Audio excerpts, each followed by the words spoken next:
اليوم رسمي عشاي أذان الفير. أدري ودكم تقولون يعني شنو الجديد بنت الهاشمي، متى تعشيتي الساعة 10 انتي؟ مو كله أذان الفير. اليوم بسوي معاكم مندي على لحم بطريقة سهلة ولذيذة ووايد بتحبونها، يعني ألذ من مندي المطاعم، مع انه بنسويه على الشولة بطريقة سهلة وبسيطة. سويته أنا قبل معاكم على دياي، اليوم بنسويه على لحم. أول شي فحت اللحم، سلقته نفس فوح المكبوس، حطيت فيه بهارات عدلة، راس بصل، ورق غار، دارسين، عرفتوا كنا بتفوحونه حق مكبوس بنفس الطريقة. أنا اختصارا للوقت فحته، خليته يستوي 3/4 استوى، مو مستوي 100%، 3/4 استوى، لأن الحين برد مرة ثانية أحمس اللحم حق المندي. والماي بنستخدمه ما راح نستخدم ماي عادي، بنستخدم ماي فوح اللحم. اوكي، هذه المقادير اللي احتاجها: بصل، ثوم، فلفل بارد، فلفل حار، بهارات عدلة، وبصل مقلي ومحتفظة بالزيت اللي قليت فيه البصل.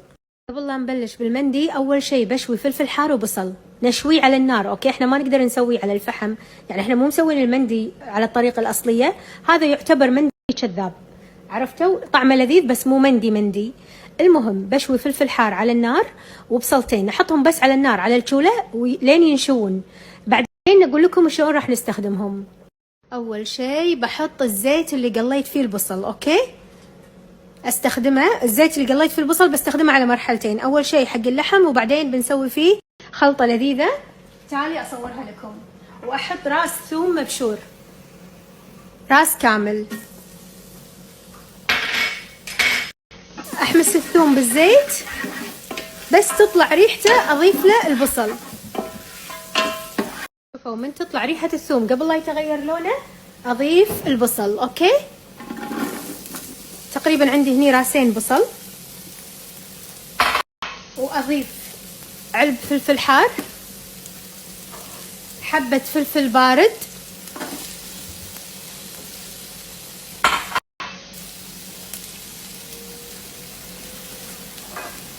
وبهارات عدلة. عندي هني لومي، ورق غار، دارسين، الكركم، زنجبيل، وعندي هني بعد تشكيلة من الفلفل الأسود، الكزبرة، تشكيلة من البهارات العدلة. ضيفوا البهار اللي تحبونه، أنا بضيف بعد بهار مجروش.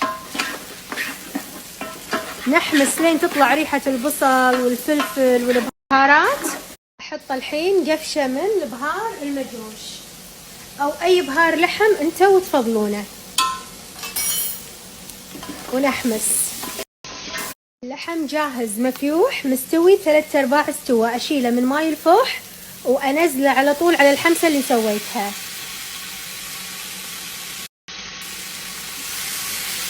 الماي اللي بطبخ فيه العيش، يعني أملح اللحم وبعدين بنفس الماي راح نطبخ العيش. ضفت كل كمية اللحم، أبدي الحين أحمس مع البهارات والبصل والفلفل الحار.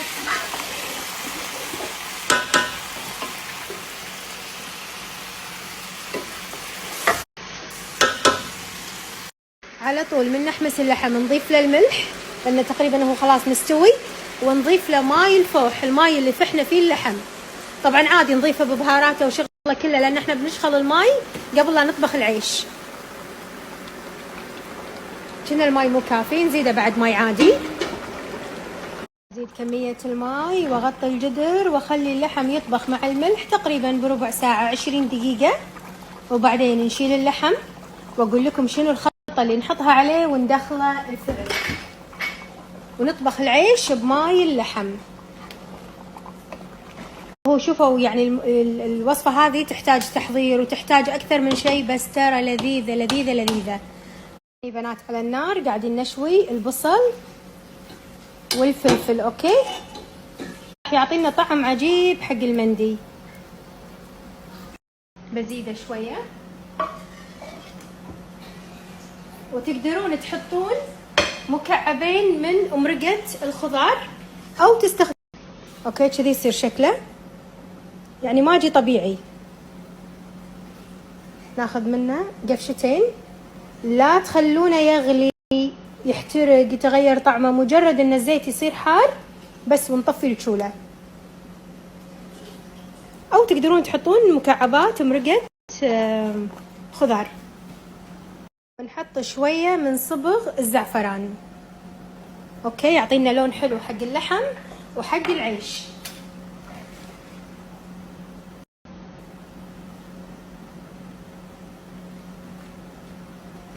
شوفوا تحريك خفيف على نار هادية، ما خليه يغلي، بس اتأكد انه بديل الماجي صبغ الزعفران ذاب بالزيت وبس. هذا بنحطه على اللحم قبل لا ندخله الفرن، وبنحطه على العيش بعد. هذا يعطيني نكهة عجيبة عجيبة، لا تستهينون فيه، لا تلغونه، الطعم كله فيه. بس كافي نطفي الشولة. شوفوا الفلفل عندي خلاص استوى، شلته، ناطرة بس البصل يستوي وبعد بشيله. اوكي، بعدين نحط اللحم بالفرن ونسوي عيش المندي. اللحم عندي خلاص استوى، اشيله الحين واحطه بصينية الفرن. طبعا الدياي انا سويته معاكم بطريقة مختلفة، حطيته بالشواية، اللحم ما يصير بالشواية، بنحطه بالفرن. اللي تبي تشوف طريقة مندي الدياي كتبي مندي الدياي طريقة بنت الهاشمي باليوتيوب تطلع لك، وموجودة بعد بانستغرامي. شوفوا شلت اللحم كله حطيته بصينية الفرن. هذا الماي الحين بينشخل وبنسوي فيه العيش. شوفوا ما شاء الله كمية الشحم اللي بالذبيحة، خيال الذبيحة تهبل. وهذا اللحم قبل لا يدخل الفرن شو اسوي فيه؟ شفتوا الخلطة اللي سويتها بديل الماجي مع صبغ الزعفران والزيت، احطها على اللحم كذي، نغرق اللحم، ندهن اللحم قبل لا ندخله الفرن. والبهارات اللي سويناها توه راح تعطي اللحم طعم وايد حلو. والزيت نص الكمية نحطها على اللحم ونص الكمية. شوفوا هذا اللحم الحين ندخله الفرن ونسوي العيش.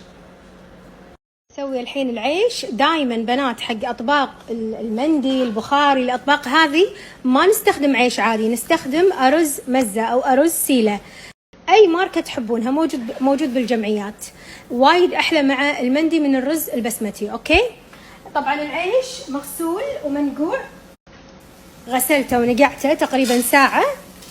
نحطه الحين بالجدر وننزل عليه ماي فوح اللحم مباشرة، ما حمست له بصلة، ما حمست له ولا شيء، لأن بعدين بنحط عليه خلطة الزيت. الحين بنحط الماي اللي طبخنا فيه اللحم. اوكي، مع انه حسافة على الشحم اللي فيه والله، بس عشان نشيل البهارات. بس بشيل اللومي اقطع على العيش والباقي خلاص ما نحتاجه. هاتش نحرك نشوف يحتاج ماي زيادة ولا ما يحتاج، يعني يبيله شوية بعد، لأن أرز مزة ياخذ ماي أكثر من العيش العادي. يعني لو عيش بسمتي الماي كافي، بس لأن نزيد الماي شوية، تكثرين بعد شوية، بس كافي، بس كذي كافي. نخليه يطبخ على نار عالية لين ينشف الماي، نفس طريقة العيش العادي. على ما يطبخ العيش وينشف مايه بسوي الدقوس البارد. طبعا مندي بدون دقوس بارد ما ينفع. شنو مكوناته؟ نعناع، طماط، ثوم، فلفل حار، وكزبرة او بقدونس. هذا كله ينضرب بالخلاط، بعدين نضيف له شوية زيت زيتون، شوية عصير ليمون وملح، وبالعافية. بس هذه مقاديره. اضرب هذا بالخلاط، بعدين اضيف عليه عصير الليمون، وتقدرون تحطون شوية معجون طماط اذا تحبون، مو لازم يعني، مو ضروري. هذا العيش يطبخ على نار عالية، ما قصر على النار لين ينشف الماي. اوكي،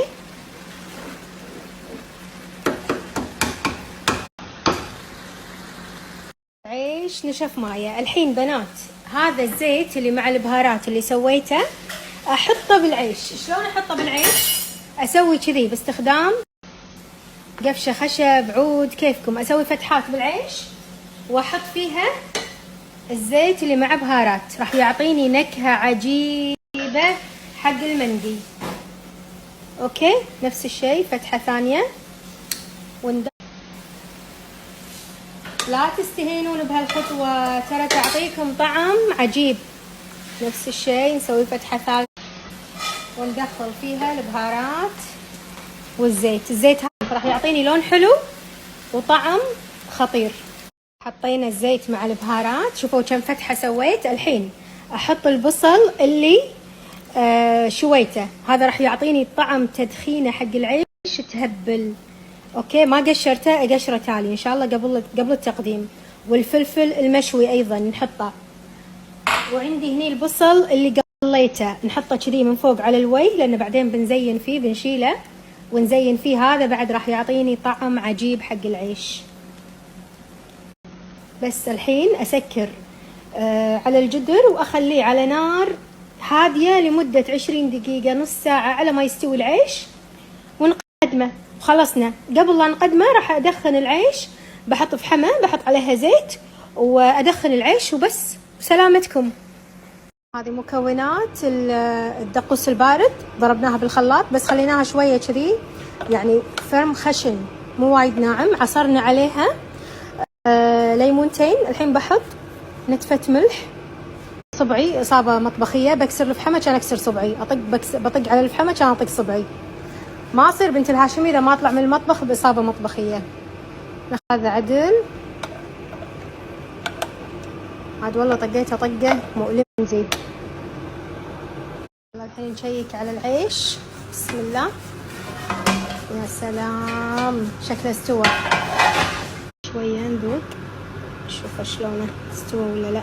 نسوي له الحين التدخينه عشان يصير مندي صجي. شلون ندخن العيش؟ اول شيء نسوي مكان حق الصحن اللي بنحطه كذي بالنص. اوكي، تحطون اي طاسه، اي صحن. مفروض اصغر بس انا لان الفحمه كبيره فماخذه هالحجم. اوكي، نحط فيه زيت ذرة عادي، ونقط فيه فحمه شابينها. شبيت انا فحمه. اوكي، كاهل. ممكن يعني ان تكون الحركه هذه مو صحيه، بس احنا ما نسويها وايد، نسويها مره بالثلاث اشهر 4 اشهر، عرفتوا؟ مو كل يوم نسوي مندي، بس يعطينا تدخينه حق المندي عجيبه. شوفوا حطينا قصدير بعدين غطى الجدر عشان ما نخلي الدخان كلش يطلع. هذا اللحم طلعناه من الفرن والعيش جاهز. بس الحين الزيت والفحمه الله علشان نزين فيه. اول شيء نشيل البصله هذه عشان نقشرها ونحطها مع العيش، نقدمها مع العيش. هذا بعد للتزيين. وبعدين نخلط العيش، نقلب العيش ونقدمه. شلت البصل، الحين اقلب العيش. ابي البهارات، هذا بالعيش اللي فيه بهار يختلط مع كل العيش. بس بعدين ننشر. شوفوا الحلو بأرز مزة، شوفوا شلون يظل محافظ على شكله حتى لو تطبخونه فترات طويلة. أحلى فقرة النشاب. بسم الله الرحمن الرحيم. ابوي مندي شوية. والله احط اللحم، بحط العيش اللي شلته اللي فيه بصل. بسم الله. نحط اللحم اللي حمرناه بالفرن. شوف ما كنا مندي كذاب. معينة حق المندي. الحين بقول لكم شلون. احنا لازم كذي المندي نزينه، لازم. ولا ما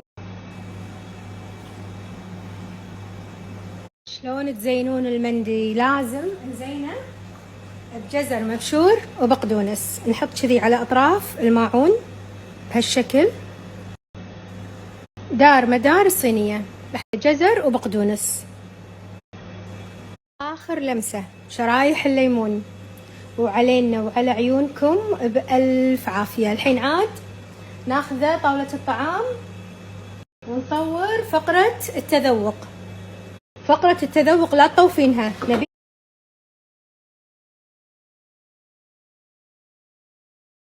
ما شاء الله. لازم الخضرة وبوديج. وسلامتكم. حين عاد نتعشى.